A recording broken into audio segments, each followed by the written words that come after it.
Well, hello there. Come on in. I'm Chris Brown. I'm your humble chimney sweep.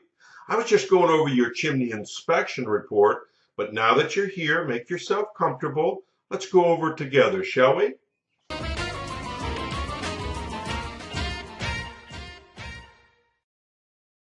Okay, now let's take a look at the inspection report and see how it reads out. This is a generic report. This is exactly what you will get, only your information obviously will be filled into all these blanks. The upper right-hand corner of the report is the legend. Each one of these initials pertain to something. A is consistent with the age of the chimney. B, see comments below. C, repairs needed. D, need further evaluation. Or E, not applicable. And they're placed into the boxes next to the parts of the chimney that can be easily identified in this diagram. And then, of course, you'll find my comments here below. Now, let's take a look at your personal report. So stay with me. Hey, Isabel, we were out at the house today and inspecting the three fireplaces and chimneys for you. Hey, I want to take a moment and go over the inspection report, if I may. Hey, two of these fireplaces have had little or no use. Let's take a look at the living room, for instance. It's an open wood-burning fireplace. It certainly has a working damper in it. And the flue system looks great, but you can see there's been almost no activity in here, and so that's a great thing. Dining room, more or less the same thing. I think it's had a couple more fires in it, but you can tell the flue system looks good. The floor profile has a hairline crack in it, a hairline crack right there, not causing a problem.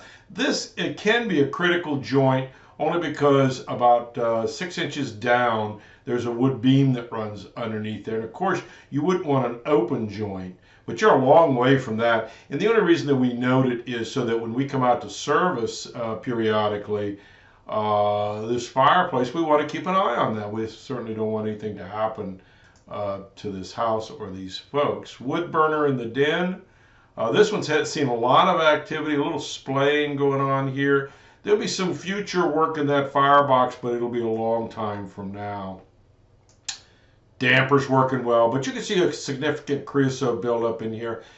Creosote is what fuels chimney fires, sometimes gives you a pretty unpleasant woody smell in a home, although we didn't notice that today.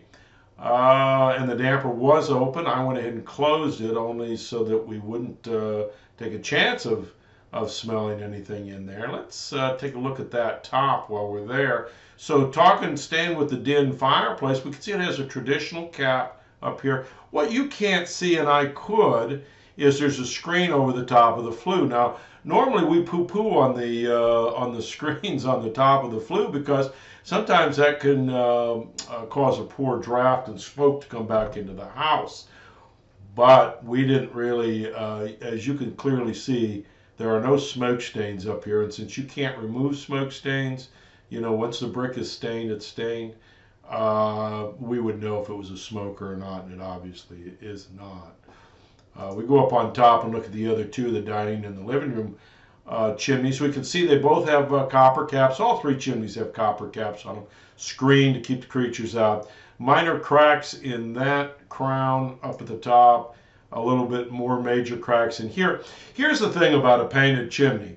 Painted chimneys need to be caulked and painted periodically. And so that's something that a painter will help you with. You don't need to re-pour the crown or anything like that. It just needs to be caulked and repainted in its normal interval. And then always remember, you can tell by the design of these chimney caps, they splash water away from the top of the chimney, so it's really a non-issue. Folks have questions for me, though. Give me a call, 704-526-6348. You can email me at chris@affordablesweep.com. Thanks.